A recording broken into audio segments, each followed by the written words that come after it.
જય માતાજી મિત્રો, મા ડિજિટલ ચેનલ તરફથી હું મહેશ બારોટ આપ સબનો ખૂબ ખૂબ આભાર માનું છું મિત્રો।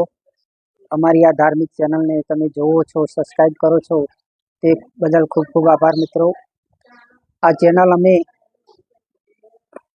દરેક માણસની અંદર જાગૃતિ ફેલાવવા માટે મિત્રો અને ધર્મને ઊભો કરવા માટેનો પ્રયાસ કરવા માટે બનાવેલી છે મિત્રો।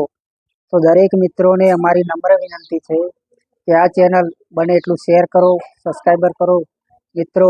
આ ચેનલને જોવાનું ભૂલતા નહીં મિત્રો, કારણ કે આ ચેનલમાં એક એક ટોપિક આપણા જીવનને લક્ષીને આવે છે મિત્રો, અને આમાંથી આપણને ઘણું બધું શીખવાનું પણ મળે છે મિત્રો।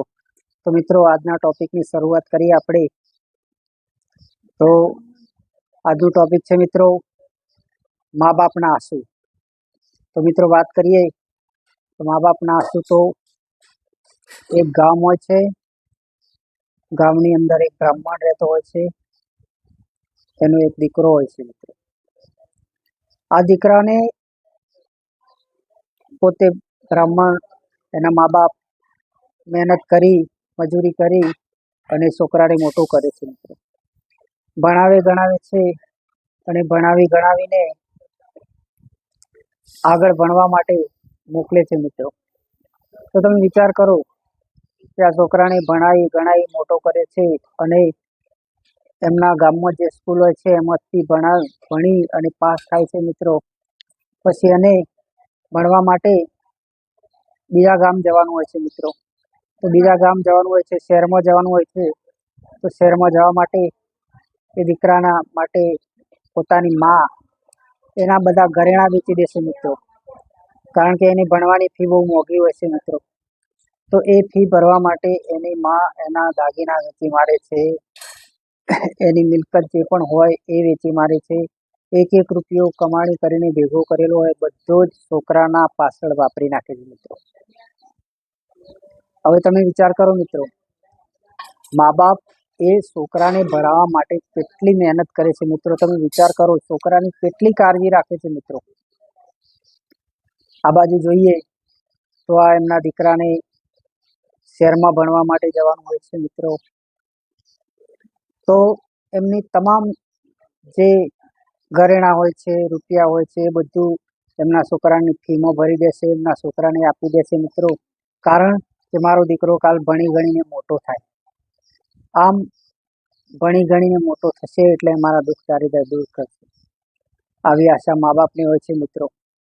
પરંતુ આ દીકરો જેવો શહેરમાં ભણવા જાય છે મિત્રો, શહેરમાં ભણવા જાય છે એટલે 1 વર્ષ ભણે છે, 2 વર્ષ ભણે છે, એમ કરતાં કરતાં છોકરો સારું એવું ભણે છે। અહીંયા કાગળ આવે છે કે સારા ટકાએ પાસ થઈ ગયો છું અને મારે સારી એવી નોકરી મેળવવાની છે, તો મારે 5 લાખ રૂપિયાની જરૂર છે। તો ખરેખર આ ગરીબ મા બાપ હોય છે મિત્રો, મહેનત મજૂરી કરીને પોતાનું ગુજરાન ચલાવતા હોય છે, પોતાના જોડે જે પણ કંઈ હોય હતું એ બધું પોતાના દીકરાના ભણતર માટે વાપરી નાખ્યું મિત્રો। હવે છેલ્લે આ દીકરાનું કાગળ આવે છે કે મારે નોકરી મેળવવાની હોવાથી મારે 5 લાખ રૂપિયાની જરૂર હોય છે।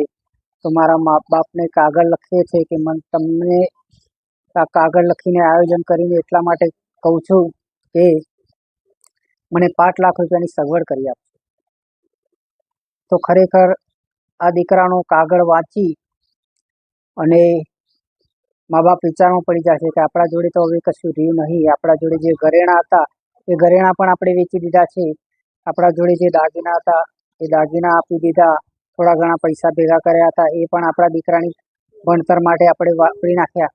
હવે આપણી પાસે કશું છે નહીં, તો આપણે 5 લાખ રૂપિયા કઈ રીતના લાવીશું? તો મિત્રો આ રીતના બે મા બાપ વિચાર કરતા હોય છે, વાતો કરતા હોય છે।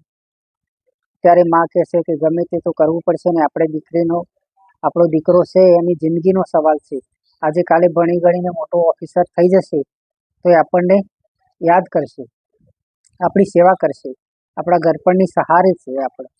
તો આપણે આપણા ઘડપણનો જે સહારો છે આપણો દીકરો, એના માટે આપણે કંઈક તો કરવું પડશે। તો મિત્રો તમે વિચાર કરો કે ગામડાની અંદર એમના જોડે બીજું તો કંઈ હતું નહીં, પણ 1 વીઘો ખેતર હતું। આ ખેતર વેચી મારી અને આ ખેતર વેચી મારી અને 5 લાખ રૂપિયા તેમના દીકરાને મોકલી આપ્યા.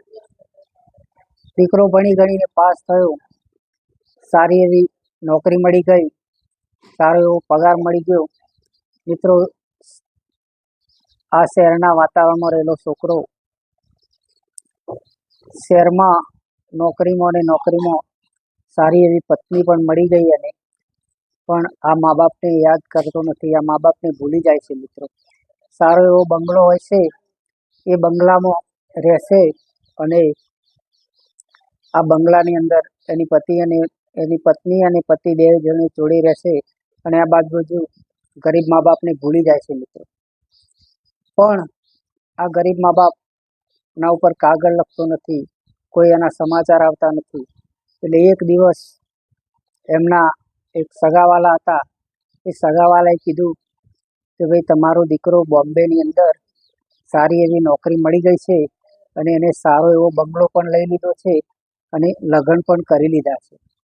ત્યારે ખરેખર મિત્રો, આ મા બાપને બહુ દુઃખ થાય છે કે અમારા દીકરાને ભણાવવા માટે અમે આટલી બધી મહેનત કરી, આટલી બધી મજૂરી કરી, કાલે અમારો દીકરો મોટો માણસ થશે, મોટો સાહેબ થશે, અને કાલે અમારે દુઃખના દાડા દૂર થશે, અમારે સુખ આવશે, અમે દીકરાને લાડે કોડેથી પરણાવીશું, દીકરાની જાન જોડશું. આ બધા જે કોડ હતા મા બાપના, પણ આ બધા મા બાપના કોડ આ દીકરાએ એક જ ક્ષણમાં તોડી નાખ્યા. મિત્રો, ત્યારે આ બંને મા બાપ ખૂબ જ દુઃખી થાય છે. મિત્રો, દુઃખી થાય છે, અને એમને લાગે છે કે ખરેખર દીકરા